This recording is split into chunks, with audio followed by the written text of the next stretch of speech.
Back in 1989, if you asked most regular people what a computer game was, they'd probably say it was something that beeped a lot. Something that those pesky kids spent way too much time on. Something that probably involved a little yellow pizza looking thing or a fat Italian plumber. The word Nintendo would probably be used a great deal, even for things that aren't by Nintendo. There'd probably already be nostalgic anecdotes about spending a lot of time playing Space Invaders or Pong or whatever, at least until they grew up and grew out of it all. The stereotypes of what a game was were already in place by the end of 1980s, and the general view of what a game was could be generously described as narrow. But in 1989, a game was to come along and break into the mainstream that would completely change loads of ideas of just what a game could be for a lot of people. A game that was completely different to anything that came before, a game that made the mainstream realise there was a lot more to this than just beeps and boops. A game called SimCity. SimCity was, of course, pretty far from the first game to not be an action or arcade title or something set in a fantasy land or whatever. There were others, certainly in the world of computers, but no game before it had this sort of impact, an eruption that in its wake created and popularised an entirely new genre all in one go. SimCity redefined the idea of a computer or video game for many people both inside the industry and outside of it, providing a fountain of inspiration almost incalculable in magnitude. But the road there was hardly a straightforward one. As with a lot of stories of seminal gaming events, there's many moments where it seems like a miracle that the game even came out at all, when you look at the difficulties that Will Wright had in making people see his vision. There's moments of happenstance, of coincidence, of bad luck and good luck, until finally you see the game out there, gradually gathering speed, spreading like a wildfire in your industrial area. It's a story that's always worth looking at, if nothing else but for an excuse to while away the hours once more, building your own vision. And so, let's look at how a game that was like nothing else before it, one with no win states or spaceships, or levels or plumbers or anything like that, became a phenomenon. This is the story of SimCity. For someone like the creator of SimCity, Will Wright, the world itself could potentially be a playground. His appetite for construction was insatiable. He built stunning replicas, immersed himself in electronics and robotics, whiled away hour after hour tinkering on Lord knows what, and even won himself the odd prize on occasion. Similarly, he was also thirsty for knowledge, at least in subjects that interested him. He spent a total of 5 years in college, moving through subjects like architecture and engineering, and devouring them while paying no attention to those that didn't interest him, until ultimately he left education behind without actually obtaining a degree. It wasn't as if this love of tinkering and practical mind left Wright unable to talk a good game, mind you. In 1980 he was clocked doing 104 miles per hour by an Indiana state trooper, but when stopped for questioning he convinced the patrolman that he was test driving a car for an automobile magazine, and the trooper let him go on his merry way. He wasn't doing anything of the sort. He was taking part in the US Express, an illegal coast-to-coast streetcar race that was a successor to the famous cannonball runs of the 1970s. Wright and his teammate, Rick Doherty, driving a Mazda RX-7 utterly tricked out thanks to Wright's knowledge of electronics, went on to win the event. As you might have guessed, a future at the head of the plastics business that his father had left to him was not something that appealed to Wright, and therefore he would do nothing of the sort. He may have been unsure about his long-term plans, but he was sure that he wasn't going to do that. Instead, he moved from his home state of Louisiana to California with his future wife, a painter named Joelle Jones. Amusingly, Wright's tinkering had provided the spark for the relationship. After Jones severed a nerve in her wrist, Wright built a little attachment that would allow her to continue painting. Will Wright already had a love for computers, starting off with an Apple II in 1980, but the move to Oakland would take him close to the Silicon Valley Revolution and to the area where this somewhat restless creator, to say the least, would find a stable background. Will Wright would find a home for his first commercial creation about 20 or so miles away in San Rafael, home of the software house Broderbund. The Carlston Brothers company had already dabbled with everything from computer games to educational software in their short lifespan, but a sharper focus towards titles that leaned a bit more towards arcade action as opposed to traditional computer genres like strategy would help them really make their name, and they provided a suitable home for Wright's first released game, 1984's Raid on Bungeling Bay for the Commodore 64, a game that would be completely different to anything else that Will Wright would ever make, but that would also prove to be an essential part of his evolution as a games designer. Without Bungeling Bay, there is no SimCity. Raid on Bungeling Bay is a top-down action title that's a bit like a riff on Choplifter. You take control of a helicopter and you have to storm the base of the Bungeling Empire, a common enemy in a fair few Broderbund games. Rather than simply taking out as many waves of attack units as you can, the main gimmick of Bungeling Bay is that you have to take out the enemy's infrastructure with your bombs, specifically their main factories that produce the attack units and weapons.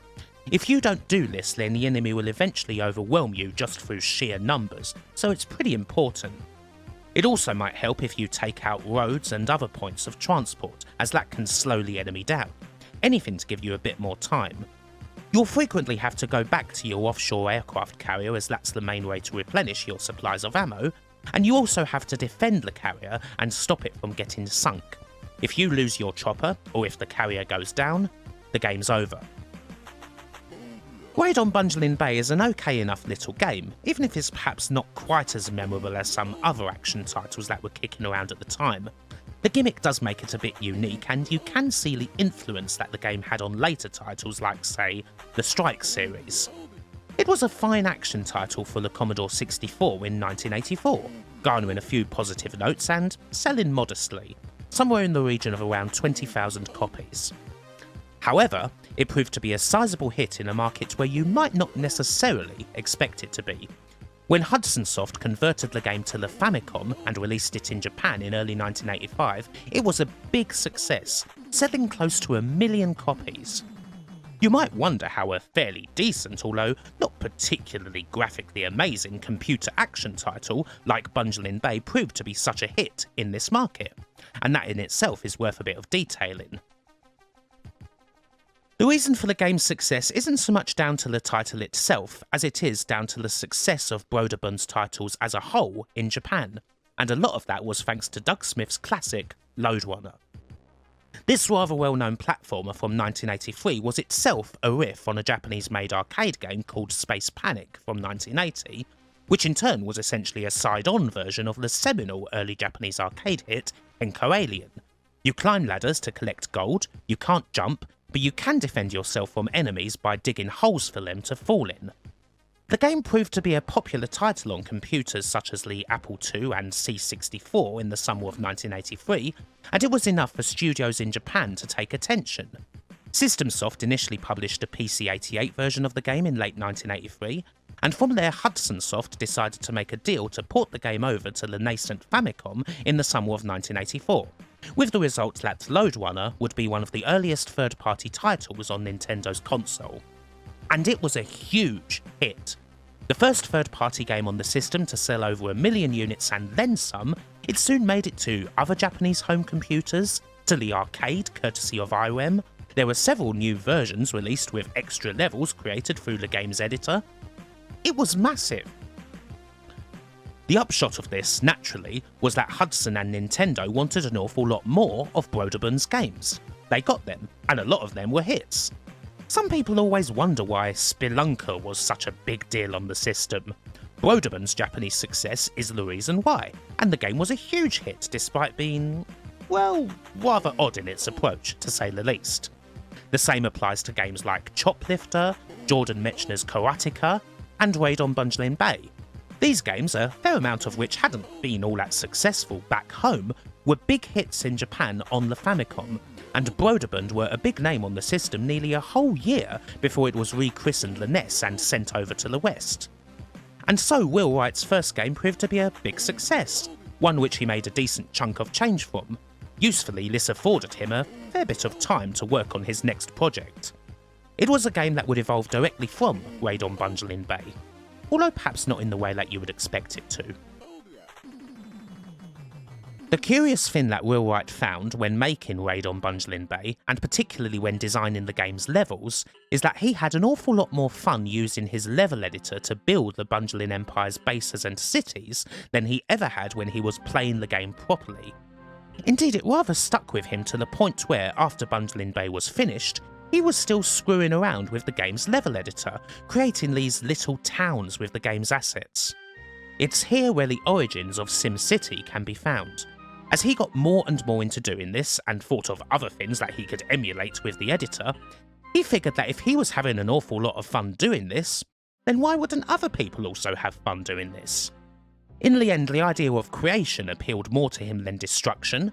The chopper would sit dormant in the hangar, and the building blocks of Will Wright's next game would be found in his level editor. Of course, there's more to it than that. A big part of SimCity also lies in Will Wright's quest for knowledge, and in the sort of things that he was consuming around the time he reached the end of Bungeling Bay. He'd shown his work in Bungeling Bay's editor to a neighbour who he thought might be interested, a man named Bruce Joff who was a city planner. Joff had studied under an MIT professor named J. Wright Forrester, who in the mid-1950s had devised a methodology known as system dynamics. Forrester's goal with this methodology was to examine the linearity of complex and often chaotic systems, or rather to examine how they were not linear and how the structure of a system could be just as, if not even more important in determining its behaviour than the individual parts of it. System dynamics attempts to take these systems and model them using stocks, flows, time delays, feedback loops, all sorts. Initially, Forrester's methodology was applied in the corporate world to industries and computer systems, but in 1969 Forrester wrote Urban Dynamics as a way of applying this methodology to the building and shaping of cities over time and, to quote from a research paper, as an attempt to identify the systemic structures behind urban development and urban decay. The book was very controversial at the time. One of its conclusions, that a great deal of the social policies that were meant to help cities could actually hinder their progress, was used by the Nixon administration as a reasoning for slashing programs that were designed to help those in poverty, saying that doing so would actually help those people. Joff passed Urban Dynamics on to Will Wright as something he could possibly apply to his crude city creator, and this book in particular sent him right down the hole of system dynamics. In many ways, SimCity is, rather than something that tries to represent an accurate simulation of planning and building a town, an implementation of Wright's take on Forrester's methodology in urban dynamics, and it is definitely one of the main influences for what SimCity ended up becoming. The effect that urban dynamics has had on various areas of the game, not just the play but what people interpret as its politics, is quite interesting indeed. There were other areas of influence, of course. One in particular was found in fiction, around the same time that Wright was delving into urban dynamics. Will Wright became aware of a short story by the Polish science fiction writer Stanisław Lem called The Seventh Sally. In The Seventh Sally, a robotic engineer of godlike proportions named Twirl comes across a long-deposed tyrant kin named Excelsius, who demands that his throne be restored to him. Recognising the damage that Excelsius could do if in charge of a real kingdom, Twirl instead creates a miniaturised simulation of a kingdom, encased in glass, for Excelsius to rule over as he sees fit. Excelsius, initially angered by something he perceives to be a toy, rules the land in the way he is accustomed to, ordering brutal laws and persecution. But as time goes on, he decides instead to nurture the land and abolish the martial laws and orders, for which the little people of his enclosed world are greatly thankful. In this story, Will Wright could visualise the flow of his game, and how a person may play it. How they might initially have fun destroying a world, bulldozing buildings or setting off disasters, but once that process eventually got rearing, they would find the real hook in rebuilding the city, or creating a new one, and actually building something that was set to last. One other thing that's worthy of note, something that can be and was indeed used by Wright to visualise the building blocks of SimCity, is the British mathematician John Conway's highly influential 1970 cellular automata, The Game of Life, or simply Life. The Game of Life is a beautiful thing. You input an initial configuration, or a seed, on a grid, filling it up with filled blocks. When you execute, the blocks behave according to a strict set of rules. Cells with fewer than 2 or more than 4 neighbours die, representing under and overpopulation. Live cells with 2 or 3 neighbours continue to live, and dead cells with free neighbours become live, representing repopulation.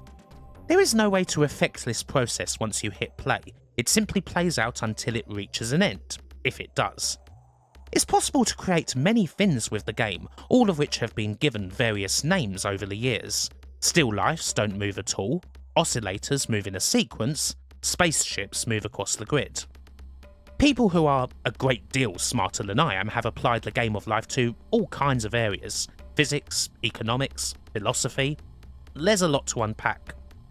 But just on a primal level, even all these years after the fact, creating a seed in the game of life, pressing start, and watching its evolution feels a fair bit like the process of construction in SimCity, and one can see how it captured Will Wright back then.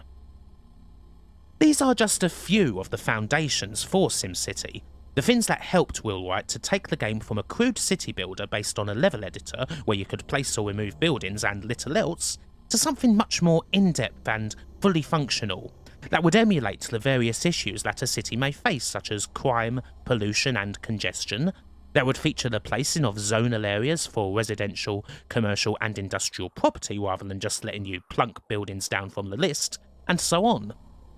Some other influences were a bit more direct.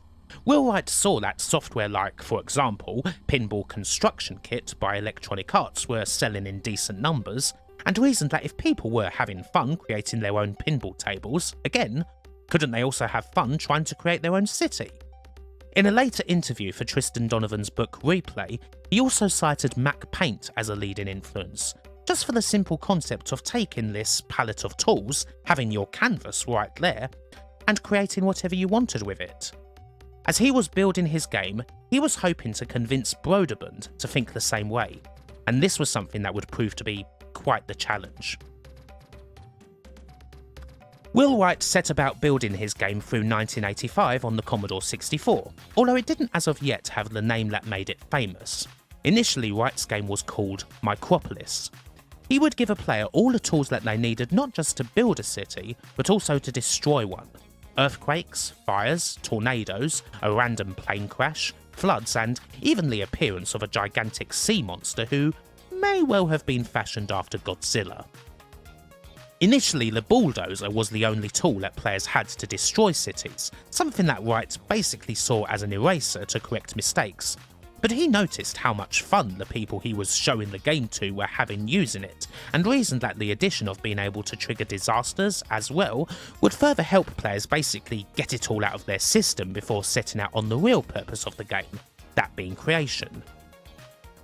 On the creative side, Wright used the lessons he'd learned from system dynamics not just to build systems, but to connect them, to show how a poor traffic system would lead to congestion, which would then lead to excess in other areas such as pollution or crime, for example.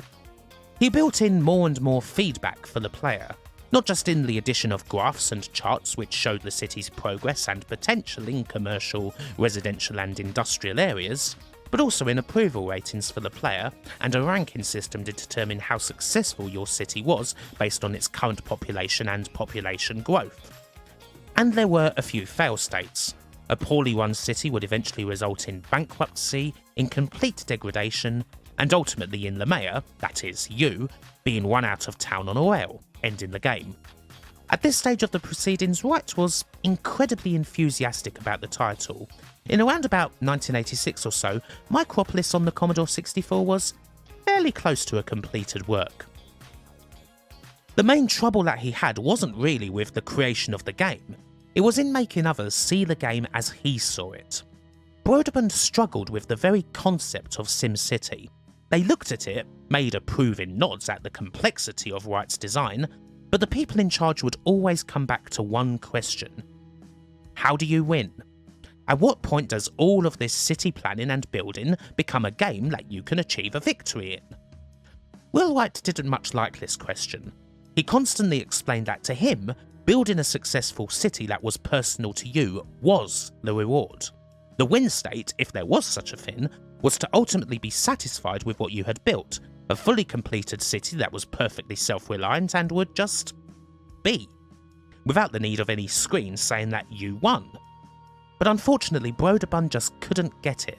And ultimately, after essentially having the same conversation over and over for a few months, where Wright tried to convince them that all of these different ideas would work, and Broderman simply couldn't get their head around the lack of a traditional game structure, the man and the company decided to part ways, with Wright resolving to sell his vision elsewhere. Unfortunately, Will Wright would quickly find that almost every other company he went to basically had the same questions and misgivings as Broderman, if not even more so. A key moment came at one of the big CES shows. He went all around the houses, trying to sell any software company that had a stand on the potential of the game that he was working on. Nobody took Wright up on the game. Perhaps understandably, not many people have come forward to publicly say that they turned down the chance to publish SimCity, but one who has done is John Cutter, formerly the director of product development at Cinemaware. He listened to Wright's presentation, and while he actually liked the game, he thought that the whole thing was just way too far-fetched and that Will Wright would never be able to finish it. According to Cutter, he was pretty much the only person Will Wright spoke to at CES who even so much as liked the game. It's easy to imagine that a lot of other people had the same misgivings that Broderman had. Perhaps also easy to imagine a lot of these software house guys sitting around in bars, asking each other if they'd got a load of this Billy White guy and thinking that he needed to get real and pull his head out of his ass, thinking of such ludicrous and impossible ideas that aren't even games, let alone something that could be sold. With the process of trying to sell a game on his own not necessarily coming naturally to Will Wright, combined with the dispiriting negative reactions and firm no's he received whenever he did try to sell it, he started to get a bit of a downer on the whole thing, to the point where he'd just about convinced himself that Micropolis was never going to see the light of day, and that he should perhaps look at other things. It was in this depressed mood that he found himself at a little Alameda gathering for developers in 1987, hosted by Jeff Braun, a young and ambitious entrepreneur who was hoping to find the next big game idea. Will wasn't doing much of a good job at the whole networking thing. He was pretty much sitting on his own, in a quiet haze of pizza crumbs and cigarette smoke. Braun took a bit of pity on him and went over to have a chat, at which point Wright reluctantly, and somewhat negatively, started to go through his idea, talking about the various aspects of his city building simulator and, perhaps inspired by the constant rejections he'd received, highlighting a whole load of reasons why they wouldn't work. And all the while Jeff Braun was listening, first casually, then intently, and then thoroughly enraptured. From out of nowhere, Will Wright had finally managed to find someone who completely and utterly got what he was going for, even if he'd had the energy for pitching thoroughly beaten out of him. Braun hoped to find a great game idea, something that he could work on the person with, something that would result in a partnership, in setting up a business, and achieving his ambition of becoming a name in the software industry. And in this somewhat shambling yet intellectually brilliant man, he'd found it. And in the more extroverted and fighting fit Braun, Will Wright had found the guy who saw the potential in his project even before he'd shown him a single screen of what he'd done. He'd finally found someone just as driven as he was towards making Micropolis a reality. Once Jeff Braun had finally convinced Will Wright that his own project was actually a very good idea and that they should work together, the pair set up Maxis with the initial aim of getting Micropolis out there, but rather than going with the C64 game that Wright had been working on all this time, Braun thought it best to port the game to the Apple Macintosh and the Commodore Amiga. While an obvious reason for this would be that the C64 was getting long in the tooth, Braun also reasoned that people who had these higher-end computers would be more business-minded, more adult, and thus more likely to play the game. At this stage, they did basically have the idea that Micropolis was going to be a game that primarily appealed to adult men. It was around about this time that the name of the game would change, upon discovery that there was already an active company called Micropolis, selling computer peripherals and other such items. In order to avoid the potential for any kind of lawsuit, the name of the game was changed to SimCity, a pretty straightforward shorthand for city simulation, something that was initially perhaps easier for people to grasp onto than Wright and Maxis' preferred term for the game, software toy, which would later be used as a grouping for their various sandboxes. The C64 version of SimCity would eventually see release in a form that wasn't much different from the game that Wright had been showing off at CESs and the like to little avail, but not before the Amiga and Macintosh versions. Indeed, while the primary goal of Wright and Braun was to get SimCity published, it wasn't actually the first game to bear the Maxis logo. That would be 1988's Sky Chase, a much more simple combat flight game by Ralph Russell and Don Bayliss that's not very well remembered today, although it did get a few positive notes in magazines at the time. Again, somewhat amusingly, this action title isn't all that much like the sort of game that Maxis would become known for releasing, much like how Raid on Bungeling Bay is a rather odd title for Will Wright. A bit of history repeating. Don Bayliss would go on to be one of the few folks credited with working on the 16-bit ports for SimCity, as Maxis welcomes a few other guys into the fold, and the game stops becoming a Will Wright solo project. Soon enough, the 16-bit versions are pretty much done. There's a few features in them that you won't find in the Commodore 64 original, although perhaps a lot less new features than you'd think. Still, at this time, Maxis Software are a pretty small and new company. If they're going to make SimCity a success, they're going to need to partner up with someone bigger who can really help get the title out there. Which again returns us to the old problem of trying to make other people see Will Wright's vision. But this time around, they would find someone. In fact, it'd be someone Will Wright was already rather familiar with.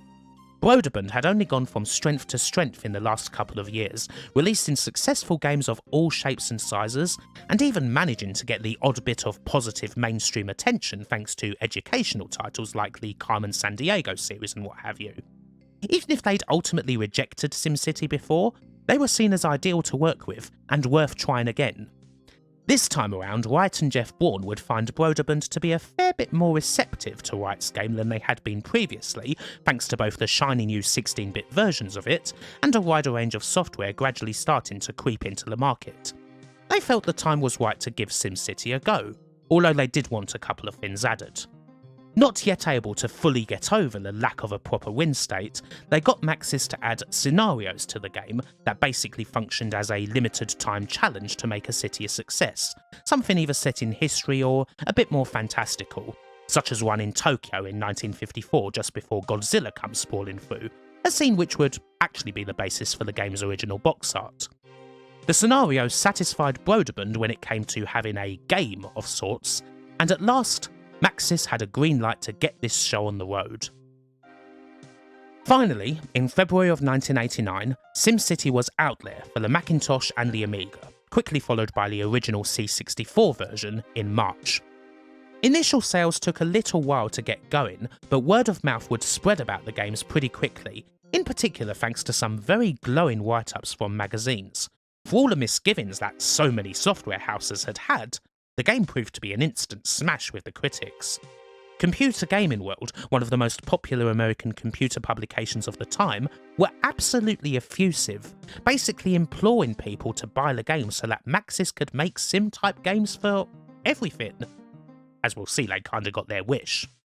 The critics were consumed by it, in full praise of the game's sheer addictiveness and how it both felt satisfyingly realistic as a simulation and utterly engrossing as a game. Even before the most important version of the original game came out, the DOS version, which hit shelves in September, a lot of attention was being brought to SimCity, and not all of it was from the computer gaming press. In June of 1989, a journalist named Julie Law wrote an article for the New York Times titled "Making City Planning a Game," filled with positive commentary from architects, professors and the like about the new game that's making city planning available to everyone, at least within the limits of a computer screen. At around the same time, a feature was written about the game in, of all places, Time magazine, glowing about the game and its potential. These would be just the first of many mainstream articles for the game. The release of the DOS version of SimCity in September was the signal for the floodgates to open. It had already grown to be a hit on the smaller platforms that it started on, but the DOS version would sell in the hundreds of thousands. That and it would sell for a long time. SimCity was one of the biggest selling DOS games in 1989, in 1990, and in 1991, and even beyond that. Will Wright's vision had been fully realised, Maxis were the new hot name in computer games, and Broderbund were quite happy to have initially been won about SimCity's potential. They reaped the rewards while a lot of other companies who'd spurned Will Wright's game had to eat crow. Even the faintest of legal issues, a complaint from Toho that resulted in the original cover art, featuring a giant dinosaur who's obviously not Godzilla at all, no siree, being replaced, could hardly make a dent in the SimCity juggernaut. At this stage we've perhaps reached the point where we should get in-depth into the experience of playing SimCity. It's time to experience the magic for ourselves. There's lots of ways to experience it, of course, seeing as SimCity ended up being ported to just about every computer going, and consoles too, but we are going to focus primarily on the DOS version, as it's most certainly the best known version of the lot. We've already seen a lot of the features that the game has to offer, the charts, the zoning, the approval ratings and all that. But where does SimCity differ from games in this vein that came later, like its sequels or others inspired by it? Well, there's a lot less guidance. In most versions of SimCity you are kind of on your own, aside from direct reports of things that have gone wrong, such as traffic congestion, heavy pollution, or brownouts that require a new power plant. A big part of the original SimCity is using the data that's available to you and then trusting your instincts, because you don't have nearly as many unique buildings available to you. Aside from the zones, all you've got is police and fire stations, coal and nuclear power plants, a stadium, a seaport, and an airport. Most of these simply fill essential roles. So when you create a residential, industrial or commercial zone, a lot of factors go into whether that zone gets developed quickly or whether it struggles to be developed at all. What's the environment like? What's it positioned near? How's the transport links? And so on. As much as there are obvious no-nos, you should never put residential property next to industrial factories if you want them to have a high standard of living, there's a lot of other things going on, and some are a bit more chaotic than others. One of the outcomes of this is that SimCity is actually quite tough, no matter what difficulty you stick the game into. Even on the easy mode where you're given a cool 20k and nuclear plants don't have as much risk of melting down, a fair bit of restraint is required. It's very easy to just splash cash willy-nilly without much of a plan and end up with a large area very quickly that doesn't make an awful lot of sense, doesn't develop much, and leaves you without a pot to piss in. Building up a city should be a slower, more considered process. Seeing as you only make or indeed lose money whenever the annual budget report comes in, sometimes it might be best just to leave a city for a little bit and see if what you're doing is actually going to work out. There are of course ways to game this system a bit. Someone could start with a tiny little area, leave the game for a good while at the fastest setting, hell just up the cycles if you're in DOSBox, and make bags of money without that much risk of disaster damage. You could also min-max the taxes, set them to the max of 20% every December, get your year-end budget, then put them to 0% in January. That's a consequence of the game's age perhaps, and it being one of the first to do this sort of thing. Even so, if you play normally, it will definitely take you a good few goes before you start building cities that will actually work.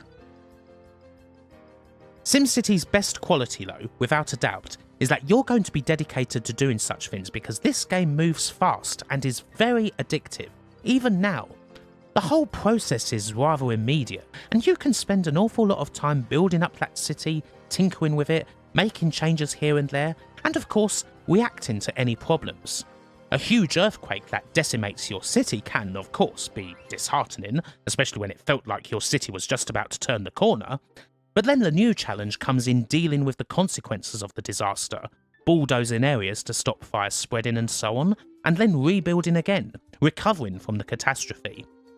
Of course, this game is chaotic. Just because this happened once doesn't mean it can't happen again, and this time it could be a tornado, it could be a nuclear meltdown, or worst of all, it could be Godzilla. But hey, this is a pretty volatile bit of land that you're on. Of course you can trigger all of this yourself if you want. Sometimes you might just want to rip the whole thing up and start from scratch, and disasters are a pretty good way to do that. Most of the included scenarios are also based around responding to a major disaster, usually over the course of about 5 in-game years. They're fine and all, but in the end not too many people really bothered with them, as they much preferred creating their own city rather than working with something that's already built. It feels a little silly to talk about presentation and the like when it comes to this game, as, with the exception of one version we're going to look at, there's not exactly an awful lot to say. There's no music, and the graphics are quite low resolution even by 1989 standards. Later versions of the game do give you the option to change the graphic tiles on the fly, which is pretty neat. You get a whole bunch of options ranging from medieval times to future Europe and America, the Wild West to a sweet little moon colony. We can talk about the general interface, which is pretty good and functional for the time. There's not too much that's unnecessary, everything you could want is accessible immediately, and all that helps the game to run fast, which is one of the key factors of its success. You may well want to consult the impressively large manual in order to get an idea of what you're actually doing, but then that's something expected and, hell, somewhat missed these days when it comes to games like this one. Of course, later games would make a lot of improvements to the quality of life, and would be deeper and more complex experiences in general, but the original game is still a very accessible one, if you don't mind the more bare-bones nature of it all. It also feels a little silly to talk about how accurate it is as a simulation, as a lot of folks in the mainstream did back in the day. The answer to that question is, not very. But then SimCity, for all the big puff pieces and experiments that spawned from it in the mainstream, was never purposefully built to be an accurate simulation of city planning, and Will Wright was often pretty careful to say that he wouldn't ever consider it as such. SimCity indeed is first and foremost a game, and Will Wright always saw it as a game. Again, talking about SimCity for Donovan Tristan's replay, Wright said that it was hopeless to approach SimCity as a predictive endeavour, and that it was always meant to be a caricature of how a city worked, not a realistic model. Not that the game doesn't have an educational purpose, it certainly did, and we'll see that too in a little bit.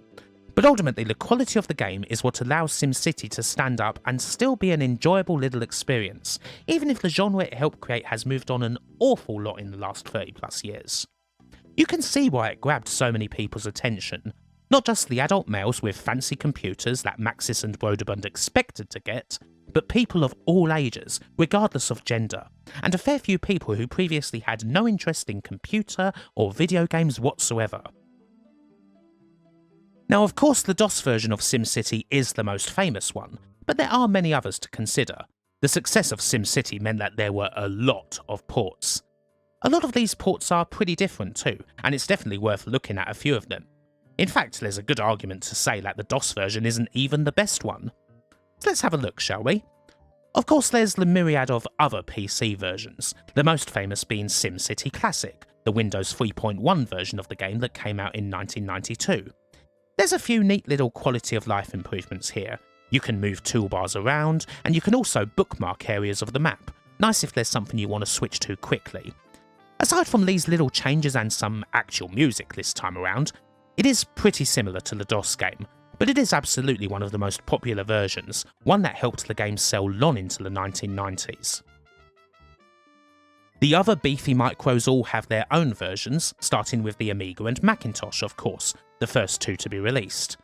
The DOS version does kind of dwarf both of these ones, being a lot friendlier when it comes to design, but that's not to say the game doesn't work very well indeed on either of them, it's just that the DOS version has the advantage of being developed a little bit later. It is probably fair to say, mind you, that for Maxis, unabashed fans of the platform that they were, the Macintosh version of the game absolutely took precedence over the Amiga one in all of its monochrome glory.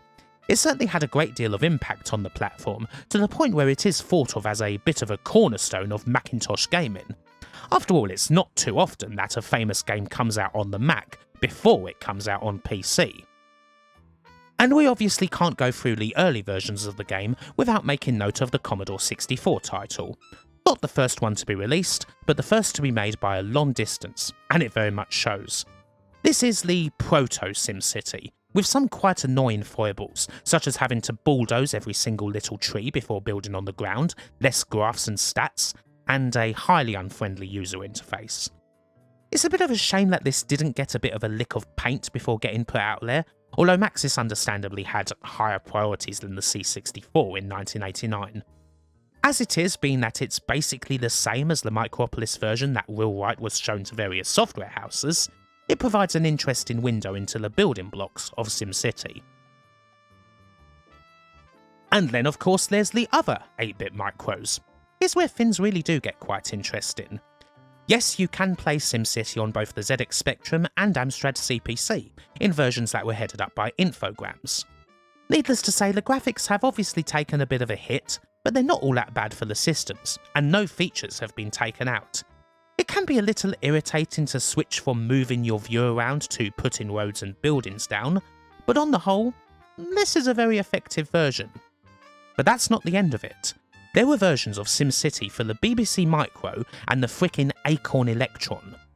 Released by Superior Software, these are amongst the last commercial titles for both computers, published in 1990, several years after Acorn had basically abandoned them, particularly in the case of the Electron.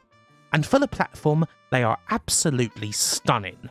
This is SimCity in a whole 32 kilobytes of memory, and almost no features have been taken out. The programmer for these versions, Peter Scott, was a brilliant man who also blessed the Acorn faithful with versions of games like Barbarian, Last Ninja 1 and 2, Hostages, Ballistics and Predator. Variable quality games to be sure, but ones that punch far above the system's weight. However, he considers SimCity to be the best work of his whole career, and it's easy to see why. A bit later on, we also have some other versions for beefier computers. The Acorn Archimedes naturally got a version of SimCity, one that was ported by Chrysalis Software. It's fairly similar in appearance to the DOS version, albeit squashed somewhat and with the addition of a few more sound effects. I suppose it's passable, but not the best version. The Commodore CDT-V one, yeah seriously, is quite the oddity, a version by Infogrames that's one of the few to really beef up the presentation with music, fancy graphics, an intro and all that. The problem is that they also decided to change the interface, and in doing so made it incredibly clunky. It seems to take so long to actually do anything compared to other versions. On the whole, this version, also released for the CD32, is for me pretty easily the worst version of the game. Also in the realm of oddities, we have the Unix X11 version of the game. Another one where business picks up and we really start exploring new horizons for the title. This version of the game, developed by Don Hopkins, features some of the strongest graphics for any version of the game, plenty of improvements, and biggest of all, SimCity Net. Yeah, it's multiplayer SimCity. This version of the game would later on, with the agreement of Electronic Arts, be open sourced and made much more widely available under the name of Micropolis after the game's original working title, and Hopkins himself would go on to be one of the leading artists on the original version of The Sims. But as far as the best version of the game goes, as well as one of the most important, well, for me there's no contest. The best version of SimCity is the one on the Super Nintendo, ported to the console by the Big N themselves. You might initially wonder how a game like SimCity would work on a console, but it's actually not that big a jump. The game itself is fast-paced enough to more than handle being played on a console, the game is simple enough already to not require much to be pared down further, and honestly, it's easier to play SimCity on a joypad than it is to play it using a mouse. This is one of the reasons why the 8-bit micro versions on the Speccy and Amstrad work well, actually. They're keyboard only, and the same applies here. You kind of want to keep everything nice and straight with SimCity, and whereas it's easy to slip up and make mistakes with a mouse, requiring frequent trips to the bulldozer, a keyboard or a joypad basically removes that problem. The controls aside, Nintendo did a lot to basically make SimCity their own, and Maxis most certainly made a note of a lot of their improvements. SimCity on the SNES is the game that introduces bank loans, essentially a normalisation of the DOS version's fund cheat code, but without an earthquake hitting after excessive use. It also introduced presents, special buildings that help improve your city after you reach a significant milestone. Your own house, casinos, amusement parks, a fountain. They can be very helpful. Both of these things would end up in SimCity 2000. There are of course some typical Nintendo touches. One of the presents is a statue of Mario, and Godzilla gets subbed off and replaced by Bowser.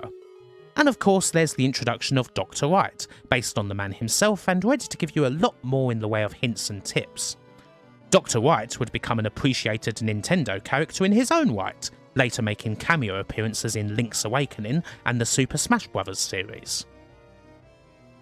We also have to talk about something we haven't talked about a lot when it comes to other versions of this game: presentation. Graphics are pretty as well as being functional. The music? Absolutely beautiful, a perfect soundtrack for building a city. The intro? Iconic. This was a launch title on the system in North America and Europe, and it's one of the best introductions to playing games on the system thanks to that intro alone. It doesn't even need to use much Mode 7. It's odd really.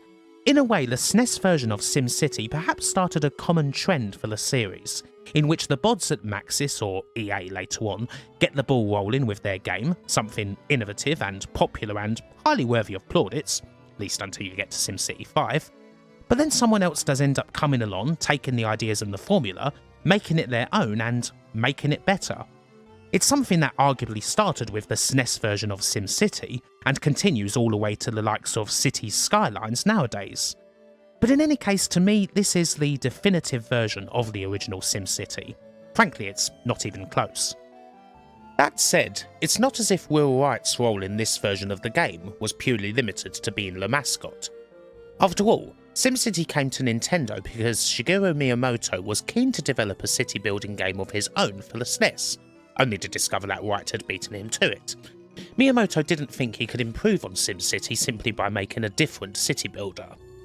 And so, the pair met at Maxis' HQ in Emeryville, hit it off immediately, and after Nintendo had paid a reported sum of well over $1 million for the SimCity license, Wright flew off to the Nintendo HQ in Kyoto, where he and Miyamoto spent a week working on redesigning the game to better fit the machine.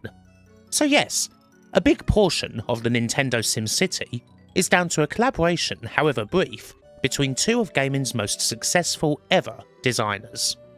Little wonder why it's so good then, really. It should also be mentioned that Nintendo did also work on a NES version of the game. In fact, it was pretty damn close to completion in 1991 before it ended up being abandoned. It sat undiscovered for a long time, until 2017, when it was discovered in the wild and ultimately released by Frank Cifaldi at the Video Game History Foundation. And with that, we've gone through an awful lot of SimCity's ports. Not all of them even, but certainly the ones that are worthy of note. We're still not done, of course. We have to talk about SimCity's continued crash into the mainstream, and how Maxis sought to capitalise from it with a whole line of other sim games. SimCity's mainstream piercing wasn't just limited to a couple of curious articles at the time of its release. It seemed to dip in and out of the news for a good couple of years or so. It had an impact in everything from classrooms to universities, where SimCity quite frequently was used as a teaching tool. Maxis paid attention and eventually released a special Teacher's Edition version of the game, complete with classroom notes and worksheets. It's even had a bit of an impact in the political world too. It's hard to talk about SimCity and not talk about politics, because how many other games have actually had a definable impact on the political process? Well, this one has. There are the two most famous examples, of course. There's the case of the Providence, Rhode Island mayoral election, when the Rhode Island Journal, based on a suggestion from a school kid, asks the 5 mayoral candidates to run a simulation of Rhode Island and see how they did. While various candidates accidentally bulldozed whole neighbourhoods and allowed crime to run rampant, Vincent Buddy Cianci, the former mayor who'd just come off a spell of jail time, managed to make improvements to the city, and he was declared the winner. Who can say as to whether Cianci's stewardship of a simulated Rhode Island had any effect on his campaign numbers, but he did go on to win the election. Then there's the use of SimCity as a means of political attack. In a Detroit News article in 1990, the columnist Chuck Moss detailed how he'd let Godzilla run rampant in the game's Detroit 1972 scenario, and then compared the results with the performance of the city's longtime mayor, Coleman Young. His conclusion, as you might expect, was that Coleman Young's leadership was much more damaging than that of the monsters. SimCity could be argued as one of the most political games of all time. The original game has got everything, without even needing to reach into later experiments in city building like the staggering Magna Santi from SimCity 2000. In a Los Angeles Times article from 1992, Larry Borowski talks about how when he played the game, it turned him into a stone-cold Republican hell-bent on nothing but growth, growth, growth. One city planner said, in all seriousness, that SimCity could hold some lessons for Los Angeles in the wake of the citywide Rodney King riots. And the folks behind the game weren't ones to sit on the fence. Jeff Bourne details how it's basically baked into the game that your nuclear power plant is going to melt down and decimate your city in 100 years or so because they're not fans of nuclear power plants. And so they made the nuclear plant the game's Chekhov's gun, where you don't know when it's going to go off, but at some point it will. People noted that if you don't mass transit the hell out of your city with roads and railroads working in harmony, it's doomed to failure. Congestion, pollution, and crime will all choke it. And you don't get much more direct a statement than Jeff Bourne saying that we're pushing political agendas. What those political agendas are deemed to be have often depended on the people who write about it. Free market advocates have criticised the game for its statism, proclaiming that the game's equations must have been devised by faithful socialist city planners. Socialist outlets have questioned the game's neoliberal take on city planning, and neoliberal publications have highlighted the game's progressivism. This is almost fitting, really. When Wright was profiled for The New Yorker in 2006, the author John Seabrook considered the possibility that Will Wright, never not restless, enthusiastic and eager in the pursuit of ideas and knowledge, was more content making games than he was attempting to bash the various conflicting ideas in his head into a consistent and coherent philosophy. Wright's thoughts are best summed up in his interview for Tristan Donovan's Replay. One of the fun things is that a model like SimCity gives you something to reflect against. In fact, when people start arguing with the model, that's when I think it's been successful. When people are playing a game like SimCity, which is one set of assumptions, it clarifies their own internal assumptions.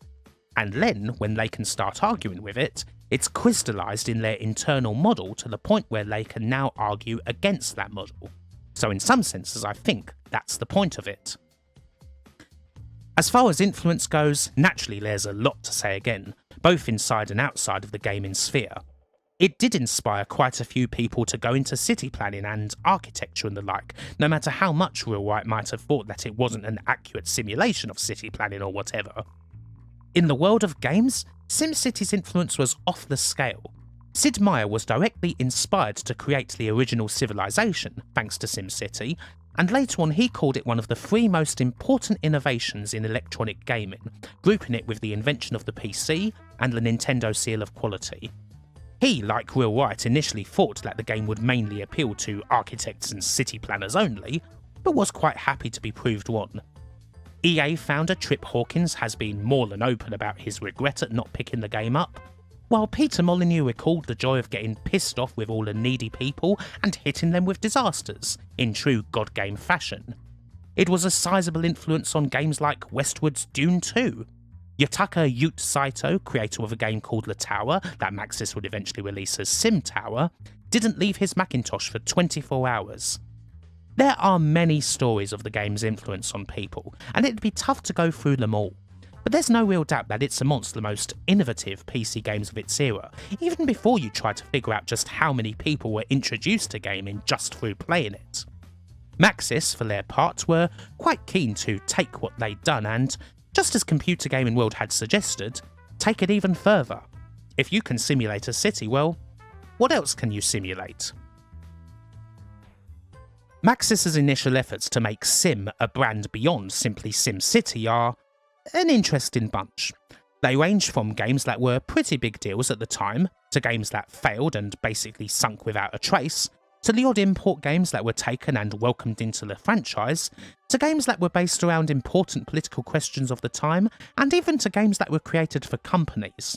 In the wake of SimCity's success, a lot of companies and even government departments wanted a version of the game that was tailored for them. Everyone from the Australian Tax Board to the Central Intelligence Agency were calling up Maxis, even though they were initially reticent about doing such things. While a fair few of these games were failures, the continued great success of SimCity, and indeed SimCity 2000, which we shall perhaps cover at a later date, did allow Maxis some legroom when it came to wild experimentation, and trying to stick the Sim prefix on an awful lot of things just to see what stuck. Of course, it would be several years before something actually did stick, something that we can allude to when we get to this video's finish, but for now let's have a quick look at what Maxis came up with. The first and certainly the most successful of these games was SimEarth.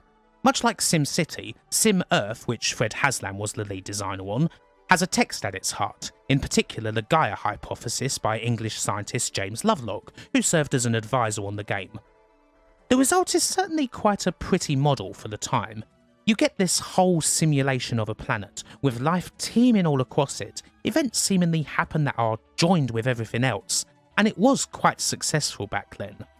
As a game, especially nowadays, it's quite a tricky one to grasp, far more so than SimCity. It can be quite overwhelming with all the various options on display, and it can be tricky to get feedback, although you do get a rather detailed model of the planet as a face, complete with its mood. Usually when I played the game it was always saying, "Stop that," as I screwed around and threw endless meteors at it. Did I ever get a whole lot further with SimEarth than that? Not really.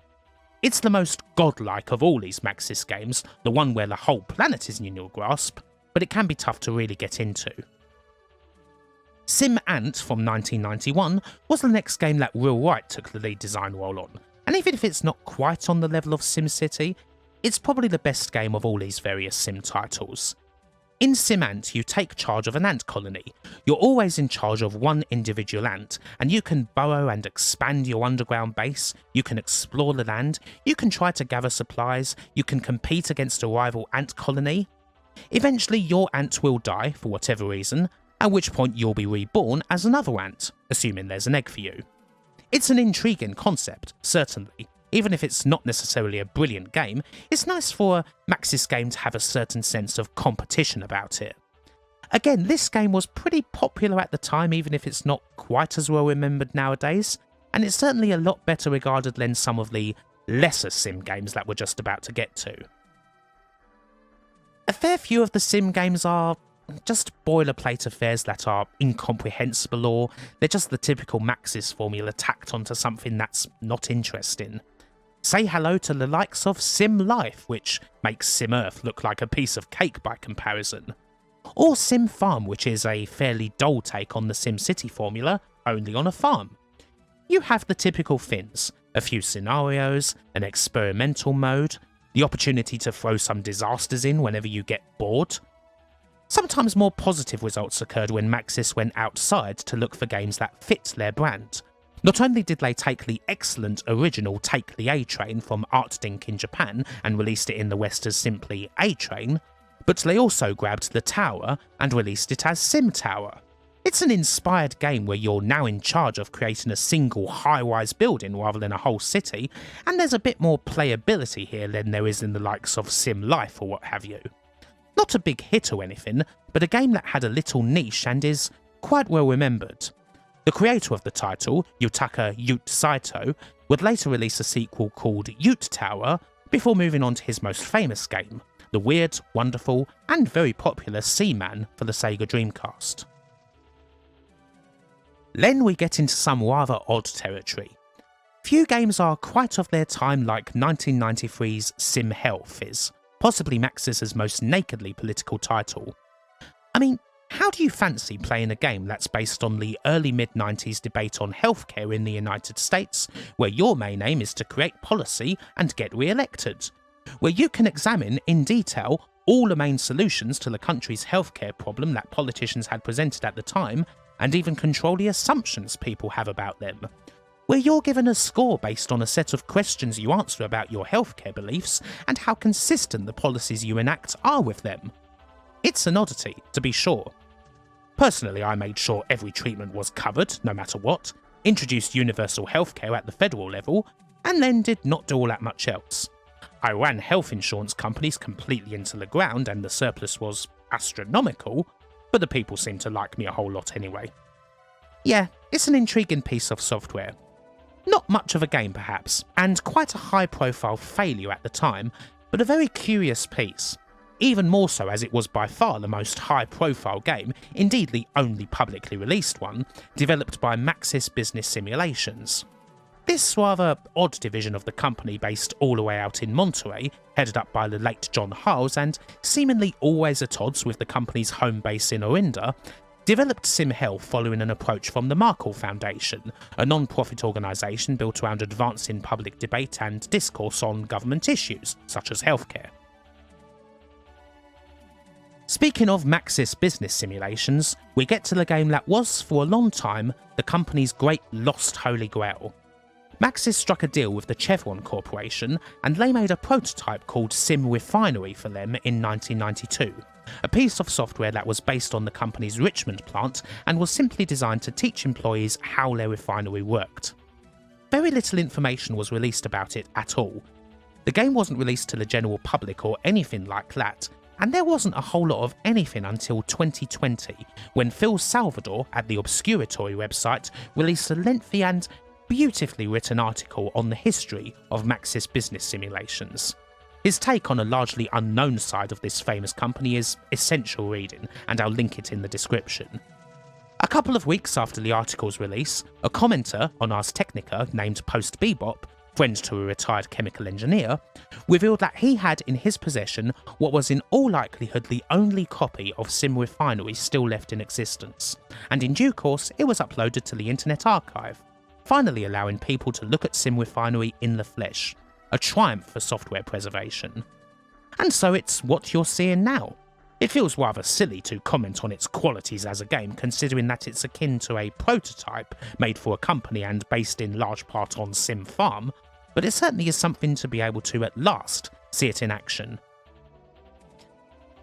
And with that, we can perhaps leave the coverage of these other Sim titles behind.